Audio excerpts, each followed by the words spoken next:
So today I met with my friend Adrian Miller. We just met in Hollywood by accident. He was riding his bike. I came from something else and here we are. So he just told me this really interesting story about his past and I decided to type it. Hi.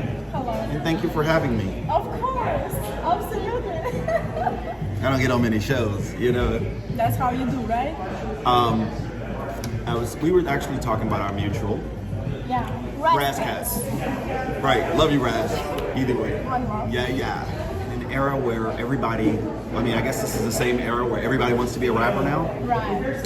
There were only a few people that really stood out Yeah. lyrically. Yeah. And he was one of the few people for me that, it's fine. You'll be surprised how much picks up. This is the art of speaking and directing your conversations. I met Raz and, my buddy LO7 Self, Lano Brazil, was managing Raz along with Karen Kwok. And I loved Karen and I really admired Lano. But more importantly, they were working with somebody that was super cool and could actually, I thought, pull it off as big as anybody else in the marketplace. I felt like Raz had a real dynamic about himself. And then we had this demo that he actually, as much as Guru and Premier as Gangstar were dope, Yeah. Raz and Bird were equally dope. Period. No way around it. And I think that's who has the demo, by the way, Raz. Bird told Raz that I really wanted to work with him and we had to figure out how we were going to do it. You at that time was I was doing A&R. okay. I finally had an A&R job and I was in a place to do a deal. And so this is where the story kind of has a twist. Right. So the artist back at a shack had a nervous breakdown, was signed to RCA. We had his deal at RCA.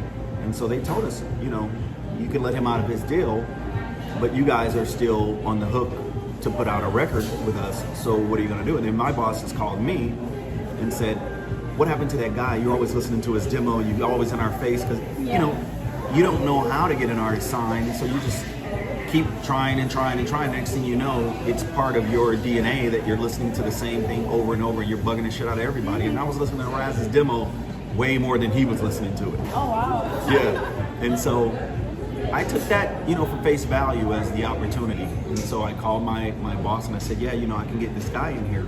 Probably was a Friday that they said, yes, let's find Raz. And we were looking for Raz. And that was when he had his first accident. So Monday comes around and my boss is like, what's up? Where's your artist? Yes. And I'm calling Karen and Lano and I'm like, where is Raz? And nobody knew where he was. And when we found out where he was dealing with that DUI. And it was a nightmare for him. But that was how we didn't wind up actually working together. Yeah. But he knew I wanted to do the job with him and we knew we were going to do it. But what was the label? Immortal. Immortal. Yeah, he would have been signed to Immortal. We had a lot of near misses at Immortal, but he was one of the ones that was really important and special to me. The other parts of that story is that the Good Life had been started and a lot of artists were starting to get signed out of the Good Life, like Volume 10, like the Freestyle Fellowship, Abstract Tribe, Unique, Ganja K. People were getting signed left and right. Like if you were at the Good Life, you were getting a record deal. Historically speaking, right where we're at, next door is where we did all the recording. Oh wow. And I had a shootout right here with Fat Jack, one of the best producers out of the Good Life. We got into a shootout. You see the car right there? Yeah. With the green light? We were sitting in my Jeep, and there was a Russian gangster shooting out with another guy from across the street. They were crossfire right here. Hollywood used to be treacherous. Russian gangster? Yeah, they were speaking like. Not. They were saying bop beep beep bop beep bop. And I'm like, sounds like Chinese. well, I don't know. That's my Russian. Ta-da! Yeah, we almost died over a fat burger. But you escaped somehow. Yes, it was like we pulled up and Fat Jack goes, "Hey man, what are these guys doing?" And when we start seeing the ground light up, they couldn't shoot. First of all, they had no aim. But second of all, his ass was like huge. And I'm like, "Get down." And he was like, I know Fat Jack gonna be pissed at me, but look, remember Fat Jack? I said, "Get down," and you went. He couldn't even go down because he was like, hell no. I don't think he wanted to put his food on the ground or nothing. I think he was concerned about his food, but they were shooting over my car, over the hood of my car. That's crazy. Yeah, right here. Was it the first story in your life when someone shoots around or you have something? No, I would always leave a party before it got blown up. But yeah, I've been to a lot of parties where they had shootouts, and I've been shot at. Enough respect to those who try to hit me. You ain't get me, motherfucker. I'm still here. Your mom. That's right. You blessed. That's good. Yeah, I was never. The secret is, you live by the sword, you gonna die by the sword. So if you running around toting a gun, you gotta. It's almost like a target. For sure. If you toting good energy, it's almost like a target. Yeah, but do you have a gun in your car just in case? Those that know won't tell, and those that tell don't know. Body language. I got you. So, but remember, Cass, he does this like crazy situation when he couldn't get out of this record deal. Oh yeah, I remember that. I remember that. Why does he do this kind of stuff to people?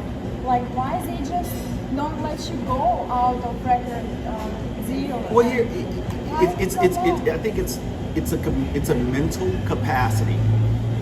So we in turn put barriers on ourselves that didn't necessarily exist. Oh, Priority Records is not going to let you put another record out. But they didn't let you put any records out. You encouraged your push to get the record out. You know what I mean? Yes. So maybe in retrospect, if we turn back time and Raz said to Priority, "Oh, cool, you don't want to put any records out," and then just put records out anyway, it would have been a different thing. Because as powerful as a company as they were, they still didn't have control of radio. They were a street record label without any street people behind the label. My boy Eric Brooks ran the radio at Priority.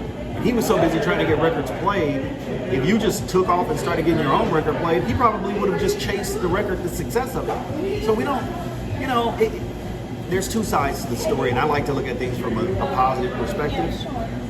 But I only knew a handful of people, Earn, Jazz. I knew a handful of people that actually worked, right? Priority was right there in the CNN building. Yes, right. You'd be hard pressed to find a record company that actually would like not let you put music out, like legally hold you up. That's an uphill battle for any record company. Right. And it takes a lot of muscle. Like you got to really piss somebody off for them to be really trying to hold you up. Yeah. Or they have this secret, like mystical way of saying, "Oh, you can't put a record out," and then you feel like, "Oh, I can't put a record out." In the case of like a divorce, the law is on the side of the marriage, not the man or the woman. Yes. Even with a child in this city. Now, there's a lot of complexities that go along with that, but I use divorce because that's typically what the marriage is of a record deal. That contract is like any contract. Right. So it's got to be honorable on both sides. Yeah. So you mentioned the races. So who control the races? Which one? I mean, in general, like who say, okay, that's what we're gonna play, that's what we're not gonna play, because Programming. Programming. Yeah, it's program directors for that. And program directors go off of analytics. They study one another, and then they look at how much money is coming in from said business. So is Warner Brothers, Sony, Universal, who's paying me the most money? Oh, Warner Brothers giving us the most money this week? That's who we're going to play the most records from. Yeah. How has it happened that now we have Warner, Universal, and Sony. And Sony. So how does it happen? Like back in the days, it was like so many labels, and it was very like. Yeah, well, when the trees shake, the fruit falls. Okay. And if the tree is damaged, that limb falls off. The tree has roots. The music business is going nowhere except for continuing. It's art. Right. Yeah. So let's just say the music is going nowhere. The music is art. The business of the music is going to evolve and change. It is a different industry. Streaming media is a thing. I don't particularly like it or love it, but it is a thing and I have to do it. But if I love an artist, I stick with it through and through, and I just try to do the same thing I've done over time, which is make sure more people know what I love. But to go back to those three major labels, corporate America, how does it happen that they became like the only major labels and like that's it, like nothing else? Like how is just it happen? It's much to be said about why the companies. Oh, and the other one was BMG. Why the companies kind of did this and came together. Yes. Well, if you take 2 steps back, they've always kind of been there. It's always been those companies. Yes, sure. So it's just not as many undercurrent companies. And I can't explain why it's most of the companies that do business in America, most of the companies are ran by foreigners, European, English. There isn't one company, not major, that's ran. Now they have people in position, but the ones who say, to the shareholders, yes, no, that person is not from America in any of those companies. And it's, whatever, I don't care about that part. As long as they're doing right by the people, and as long as you have a fair exchange, I'm okay. Those people that are on top of these three major labels, they're not from America? No. From UK? Yeah, Rob Stringer for Sony. Lucien Grange. I don't think he's from America. The team over at BMG, not from America. And Warner. Max Losato is over in London. And it's owned by a Russian billionaire. I didn't know that. We're not getting enough money together, so we're gonna tune in later next week when she takes me to the, how you say, oligarchs. We're gonna go mess with him. You act like we don't know you. We act like we don't know shit. We actually know more shit than we act like we know. That's why you gotta listen to the lyrics of rappers that know. The hardest business decision nowadays is to not use your ego in place of your libido. Right. That's called Me Too. For sure. So you try not to do that these days. Do you? Do I what? Do you do that? I mean, is it easy for you to not to follow your ego? The problem with ego, and I'm susceptible to it. The problem with ego is that you have to understand there's a higher power. I don't know the belief structure of yourself, but the higher power, when you stop letting the higher power guide, that's you letting God get out. You're actually eliminating, God out of the equation. Ego. Yes. Eliminating God out. Yes, like you're not trying to control your. Yeah, so the point is that we all go through it, and I think that's just being human. It's fair to say. So I'm not saying, I don't got an ego. That's ego. Right. Okay, guys, if you're an artist, if you need a manager, if you really got potential, call her. Sofiia, you know a lot about management. You should just start managing. I started. See?